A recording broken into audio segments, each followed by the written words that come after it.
Right guys, Flo from Boxing Evolution here, and some of you might be wondering why we've got a Ying Yang on the wall here. Now obviously it's a boxing gym, but it's not just a boxing gym, it's the Boxing Evolution gym.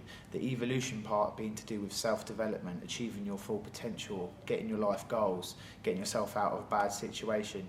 So we're not just about boxing, we're not just about fitness, we're also about self-development, personal development.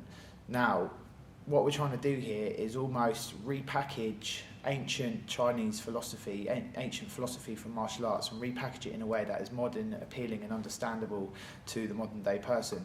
And I feel that a lot of these values and, shall we say, wisdom that has come from martial arts has been lost, and this is what we're trying to bring back. So the purpose of this video is to explain about the Yin Yang, why it's here and how you can apply it to your life.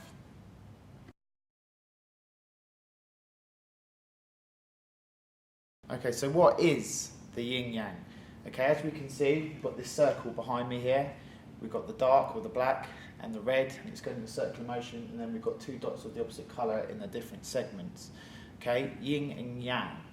Yin stands for the negative, the feminine energy, and Yang stands for the positive and the masculine energy.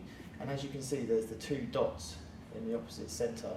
Okay, they symbolise where one polarity gives rise to the other.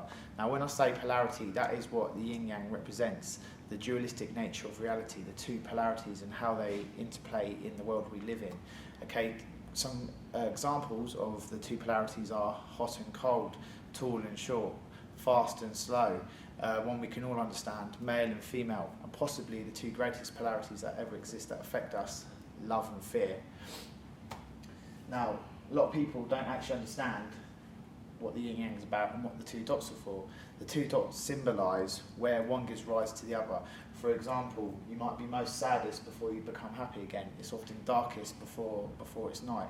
So there's a lot of ways that you can understand how the Yin Yang affects and how it works in reality.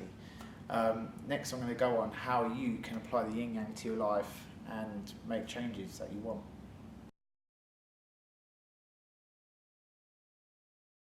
So, how can you apply the Yin Yang to your life?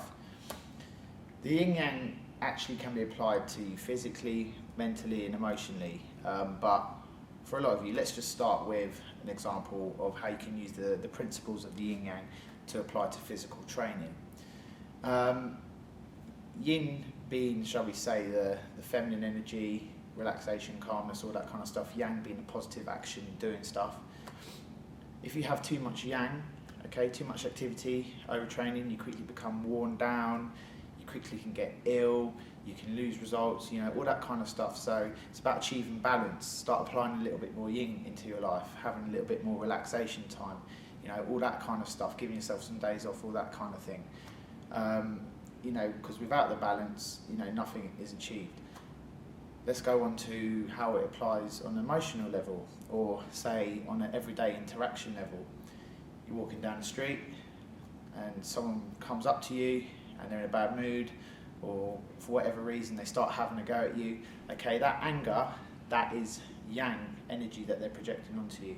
Okay, if you then come back from a place of Yang energy and respond back with anger, the two work together and the whole situation escalates and you can end up in a fight and stuff like that.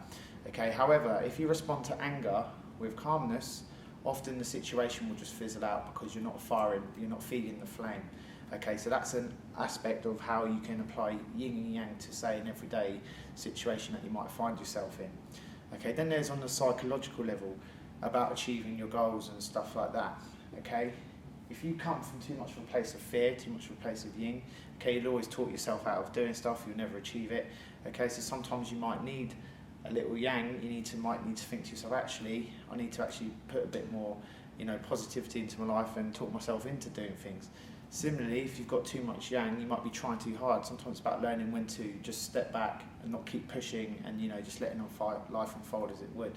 Okay, so the levels and depths that you can go into Yin and Yang are never ending. I'm going to do more stuff on this, especially about love and fear and how they affect you psychologically and how they affect your life, but that's a video for another day.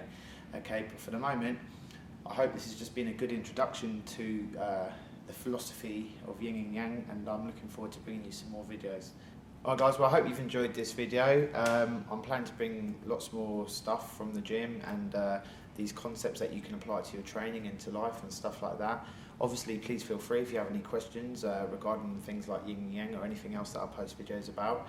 If you enjoyed this video and you think it's worth a watch for other people, please share it and please like the video too, because that helps me, and the more I benefit, the more I can provide for you guys. So anyway guys, I hope you've enjoyed this video. Until next time, it's Flo from Boxing Evolution, over and out.